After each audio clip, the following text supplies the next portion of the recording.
এটা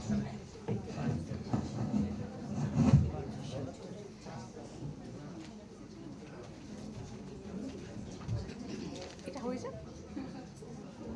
এখানটা বসে। নমস্কার।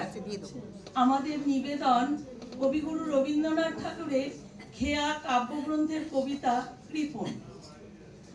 আমি ভিক্ষা করে ফিরতেছিলাম গ্রামের পথে পথে, তুমি তখন চলেছিলে তোমার স্বর্ণরথে।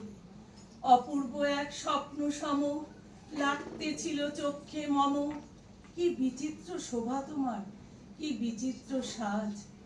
আমি মনে ভাবতেছিলে এ কোন মহারাজ। আজি শুভক্ষণে রাত পোহালো, ভেবেছিলেন তবে আজ আমার দাঁড়ে দাঁড়ে ফিরতে নাহি হবে। বাহির হতে নাহি হতে কাহার দেখা পেলেম পথে, চলিতে রথ ধনধান্য ছড়াবে দুই ধারে। মুঠা মুঠা কুড়িয়ে নেব ভারে ভারে। দেখি সহসা রথ থেমে গেল আমার কাছে এসে, আমার মুখ পানে চেয়ে নামলে তুমি হেসে। দেখে মুখের প্রসন্নতা জুড়িয়ে গেল সকল ব্যথা, হেন কালে কিসের লাগে তুমি অকস্মাৎ। আমায় কিছু দাও গো বলে বাড়িয়ে দিলে হাত। মরি, একই কথা রাজাধিরাজ, আমায় দাও গো কিছু।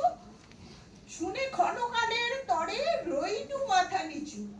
তোমার কি বা অভাব আছে ভিখারি ভিক্ষুকের কাছে? এ কেবল কৌতুকের বশে আমায় প্রবঞ্চনা, ঝুলিওতে দিলে তুলে একটি ছোট কণা। যবে পাত্রখানি ঘরে এনে উজাড় করি, একই ভিক্ষা মাঝে একটি ছোট সোনার কণা দেখি। দিলেম যারা আজ ভিখারিরে, স্বর্ণ হয়ে এলো ফিরে। তখন কাঁদি চোখের জলে দুটি নয়ন ভরে, তোমায় কেন দিইনি আমার সকল শূন্য করে।